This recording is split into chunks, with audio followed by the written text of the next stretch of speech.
नमस्कार, जय हिंद। मैं ठाकुर अजीत राठौर आपका स्वागत करता हूं, अभिनंदन करता हूं। दोस्तों, आज मैं बात करूंगा इंडो चाइना कॉन्फ्लिक्ट। जी हां, जो भारत और चीन का सीमा विवाद चल रहा है और बार बार चीन उकसाने की राजनीति कर रहा है, बार बार वो ट्रैप कर रहा है भारत को। इसके बारे में मैं बात करूंगा और इसके पीछे का रीजन क्या है, क्यों चाइना ऐसा कर रहा है, सबसे पहले वो जानना जरूरी है। दोस्तों, आपको पता है पूरा विश्व वैश्विक महामारी कोरोना से ग्रसित है और अभी आपको ये पता चला होगा कि डॉक्टर हर्षवर्धन जो भारतीय हैं वो WHO के प्रेसिडेंट बन चुके हैं और इस कोरोना महामारी में चाइना में जांच का आदेश WHO दे चुका है। लेकिन जो WHO ने जांच का आदेश दिया है वो यह महामारी खत्म होने के बाद का है और दूसरी चीज वो जो वुहान शहर का लैब है वहां पे जाके जांच नहीं कर सकते। लेकिन अब हमारे डॉक्टर हर्षवर्धन WHO के प्रेसिडेंट हैं, तो यही उम्मीद की जा रही है कि कोरोना कैसे फैला और इसके पीछे चाइना की राजनीति क्या थी, चाइना का मानसिकता क्या थी, ये इसका पता लगाया जाएगा। और इसके समर्थन में भारत के साथ साथ पूरे विश्व के 194 देशों का साथ है और 194 देश ये जानना चाहते हैं कि आखिर ये कॉन्फ्लिक्ट जो चल रहा था, कोरोना वायरस महामारी चल रही है, इसके पीछे का रीजन क्या है। तो जी हां, केवल इसी वजह से चाइना को कूटनीतिक हार हुई है। वो कभी ये नहीं चाहता था कि भारत WHO का प्रेसिडेंट बने और भारत के प्रतिनिधित्व में वो निगरानी करी जाए, वो जांच किया जाए। इस वजह से वो अब ध्यान भटकाने के लिए LAC और भारत के लगे सीमाओं पर जानबूझ के उकसाने वाली राजनीति कर रहा है जिससे युद्ध की स्थिति आ जाए। अब चलिए दोस्तों, मैं बात करता हूं, अगर जो युद्ध की स्थिति आती है तो भारत क्या करेगा। सबसे पहले मैं आपको बता दूं, जो ये सारा कॉन्फ्लिक्ट चल रहा है वो कहां चल रहा है। वो चल रहा है लद्दाख का जो LAC का एरिया है, वहां जो LAC है, जो इंडियन LAC है, जो इंडिया के अकॉर्डिंग LAC है और जो चाइना के अकॉर्डिंग LAC है, दोनों डिफरेंट हैं। क्योंकि कभी भी LAC का डिमार्केशन आज तक हुआ ही नहीं। जी हां, आज तक चाइना से किसी भी बॉर्डर का डिमार्केशन, चाहे वो सिक्किम का नाकुला सेक्टर हो, चाहे लद्दाख का हो, चाहे पेंगुइन लेक हो, कहीं पे भी LAC की डिमार्केशन नहीं हुई है। भारत के हिसाब से LAC कहीं और है और चाइना के हिसाब से LAC कहीं और है। मेन प्रॉब्लम यही है कि LAC का डिमार्केशन नहीं हुआ है, इसकी वजह से ये लड़ाइयां चलती रहती हैं। अब दोस्तों, आपको पता है 1962 की लड़ाई हम हार गए थे। जी हां, 1962 में जो युद्ध भारत और चीन के बीच हुआ था वो हम लड़ाई हार गए थे। लेकिन क्या आपको पता है, ये जानकारी है कि 1967 में दोबारा एक युद्ध हुआ था। शायद बहुत लोगों को नहीं जानकारी होगी, लेकिन 1967 में एक युद्ध हुआ था भारत और चीन के बीच में और वो युद्ध भारत जीत गया था और चीन ने समझौता किया था उसके बाद से। अब दोस्तों, मैं बात करता हूं, अगर जो युद्ध की स्थिति आती है तो उस युद्ध की स्थिति में भारत और चीन का कंपैरिजन कैसे होगा। सबसे पहले मैं भारतीय सेना और चीन की लिबरेशन आर्मी के बारे में बात करता हूं। भारत की थल सेना, मात्र थल सेना की मैं बात करूं तो थल सेना जो इंडियन आर्मी है वो 14 लाख मैन पावर की है, 14 लाख पर्सनल आर्मी के हैं जो एक्टिव हैं। इसके अलावा 12 लाख रिजर्व कैटेगरी के हैं जो रिजर्व्ड हैं। वो टोटल हमारे पास जो केवल बैटलफील्ड के लिए हैं पर्सनल्स हैं, आर्मी पर्सनल, वो लगभग 26 लाख हैं। जी हां, 26 लाख। अब मैं बात करता हूं चाइना की मैन पावर जो पर्सनल्स चाइनीज लिबरेशन आर्मी के हैं वो एक्टिव पर्सनल 18 लाख हैं और रिजर्व पर्सनल उनके पास 9 लाख हैं। तो आप अगर जो एक्यूरेट दोनों का करेंगे तो लगभग 28 लाख के आसपास आता है। तो चाइना और भारत की आर्मी के मैन पावर में कोई अंतर नहीं है ज्यादा जिससे कोई बड़ी प्रॉब्लम होगी। दूसरी चीज मैं बताता हूं, अगर जो आप आर्टिलरी एंड टैंक्स की बात करेंगे तो भारत और चाइना के पास लगभग थोड़ा बहुत ही अंतर है। भारत के पास 5000 से भी ज्यादा टैंक हैं और आर्टिलरी हैं लगभग 250 आर्टिलरी है भारत के पास। और ये सब देखने के बाद हम बात करेंगे सबसे महत्वपूर्ण जो आता है, जो हर लड़ाई में निर्णायक होता है, वो उस देश की वायुसेना होती है। जी हां, वायुसेना हर लड़ाई निर्धारित करती है। जो हमने कारगिल जीता था, कारगिल में भी अहम महत्वपूर्ण भूमिका वायुसेना ने ही निभाई थी। अभी आपने देखा जो हमारा भी पाकिस्तान से चल रहा था, उसमें भी वायुसेना ने अहम भूमिका निभाई। तो वायुसेना हर लड़ाई को एक तरफा जीत दिलाने में सक्षम है। तो अब मैं बात करूंगा वायुसेना की। जो भारत के पास एक्टिव 4th जनरेशन एयरक्राफ्ट्स हैं, फाइटर जेट्स हैं, वो लगभग 400 के आसपास है। और जो 3rd जनरेशन है वो लगभग 550 फाइटर जेट्स हैं, जिसमें MiG-21, सुखोई ये सब हैं।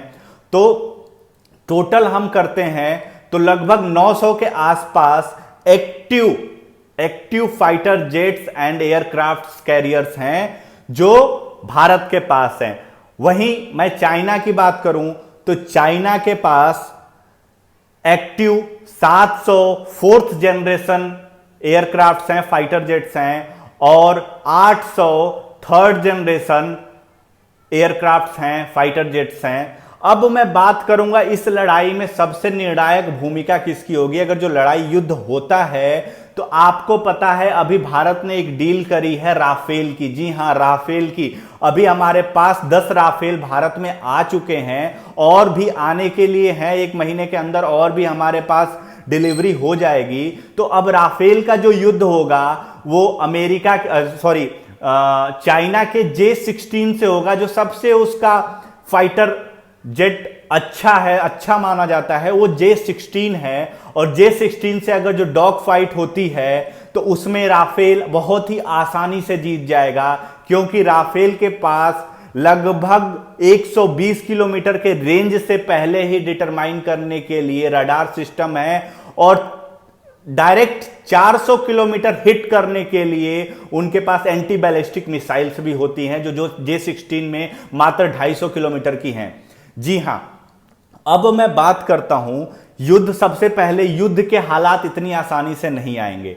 अब अगर जो युद्ध के हालात आते हैं तो चाइना को केवल पाकिस्तान का साथ मिलेगा और 2 फ्रंट वार चाइना करेगा। यह हो सकता है कि पहले पाकिस्तान से करे फिर चाइना आ जाए, या पहले चाइना करे फिर पाकिस्तान उसमें आ जाए, या दोनों एक साथ कर सकते हैं। तो भारत को 2 फ्रंट वार के लिए तैयार रहना पड़ेगा। दोनों तरफ से लड़ाई लड़नी पड़ेगी। लेकिन अब चाइना की बात करता हूं। चाइना जो बॉर्डर शेयर करता है, आप जियोग्राफिकली मैप में देखिए तो वो 21 कंट्रीज के साथ करता है, जापान के साथ भी करता है, वियतनाम के साथ करता है। बहुत सारी ऐसी कंट्रीज हैं जिनके साथ वो बॉर्डर शेयर करता है, और हर कंट्री के साथ चाइना का बॉर्डर पे विवाद रहा है, बॉर्डर कॉन्फ्लिक्ट रहा है। और जो मैं आर्मी की बात कर रहा हूं, वो किसी भी बॉर्डर से कोई भी आर्मी हटा के ऐसा नहीं करेगा कि वो अपने लद्दाख वाले बॉर्डर पे LAC पे लाके लगाएगा। तो जो उनके पास एक्टिव पर्सनल्स जैसे चल रहे हैं उसी के हिसाब से लड़ेगा। अब चाइना को इधर केवल पाकिस्तान का साथ मिलेगा, लेकिन अब मैं बताता हूं कि भारत के पास क्या क्या है। भारत को इस लड़ाई में अमेरिका का भी साथ मिलेगा। अमेरिका ऑलरेडी साउथ चाइना सी में अपने सारी जंगी बेड़ाओं के साथ, एयरक्राफ्ट्स के साथ, फाइटर जेट्स के साथ एलिफेंट वॉक करा चुका है। वहां ऑलरेडी वो खड़ा है। और आपको मैंने पिछली वीडियो में भी बताया था, आप देखिएगा उस वीडियो में, कि कैसे अमेरिका चाइना की नाक में दम किए हुए है और चाइना चू भी नहीं कर पा रहा है। वहां पे चाइना अमेरिका से अगर जो युद्ध लड़ता है तो कहीं भी टिक नहीं पाएगा। इसलिए वो सभी ध्यान भटकाने के लिए भारत के बॉर्डर पे आ रहा है, और भारत से युद्ध जैसे हालात में ला रहा है कि हाँ युद्ध हो, जिससे कोरोना का जो उन्होंने वैश्विक महामारी फैलाई उसके रिकॉर्ड छुपाए, उसके बारे में सारी जानकारियां छुपाई, वो राज रह जाए, खत्म हो जाए और युद्ध की स्थिति में वो सारी चीजें दब जाएंगी, सबका ध्यान केंद्रित युद्ध पे हो जाएगा। भारत को इधर अमेरिका का भी साथ मिलेगा और जापान का भी साथ मिलेगा, क्योंकि जापान पे भी चाइना का बॉर्डर विवाद रहा है, लेक पे द्वीप को लेके चाइना जापान के साथ भी रहा है। रसिया हमेशा से भारत के साथ रहा है और इस जंग में भी वो खुल के भारत के साथ रहेगा। उसके अलावा भारत का एक एयर बेस तजाकिस्तान की राजधानी में भी है, तो भारत के पास बहुत सारे ऑप्शन खुले हैं। अगर जो युद्ध की स्थिति होती है तो भारत चाइना को दबा देगा और मौका भी है और शायद हो भी जाए कि जो हमारा अक्षय चीन 1962 में निकल गया था वो शायद वापस भी आ जाए और पीओके भी वापस आ जाए। तो हमें चाइना से घबराने की जरूरत नहीं है। हम जो काम कर रहे हैं आर्थिक स्थिति पे, चाइना की इकोनॉमी ध्वस्त हो चुकी है। जी हां, -3.5% जीडीपी ग्रोथ जा चुकी है चाइना की, और दिन प्रतिदिन ये जीडीपी ग्रोथ रेट डाउन होगी और चाइना हर तरीके से दबा हुआ है। हर देश उस पे कोरोना वायरस फैलाने के लिए बोल रहा है कि हाँ आपने फैलाया। 194 देशों ने साइन करके हमारे हर्षवर्धन को WHO का प्रेसिडेंट बनाया है। इस वजह से भी चाइना गुस्सा में है। चाइना हर तरीके से चाह रहा है कि भारत पे दबाव बनाया जाए। मैंने आपको एक संक्षिप्त आंकड़ा बताया कि ये है, अगर जो हमारा युद्ध जैसी स्थिति आती है तो 1962 नहीं 1967 वाले हालात होंगे और लास्ट में चाइना को समझौता ही करना पड़ेगा, नहीं तो चाइना को बर्बाद करके छोड़ा जाएगा। अगर जो आपने पिछली वीडियो नहीं देखी तो मैं लिंक डिस्क्रिप्शन में दे दूंगा। आपको बताया है मैंने कि अमेरिका साउथ चाइना सी में कैसे चाइना को घेरे पड़ा है और कभी भी चाइना पे युद्ध छिड़ सकता है साउथ चाइना सी से भी। जी हाँ, वो आप वीडियो जरूर देखिएगा। अभी के लिए इतना ही। अगर जो इससे रिलेटेड कोई क्वेरी हो तो आप बताइएगा, मैं उसका जवाब जरूर दूंगा। बहुत बहुत धन्यवाद। नमस्कार, जय हिंद।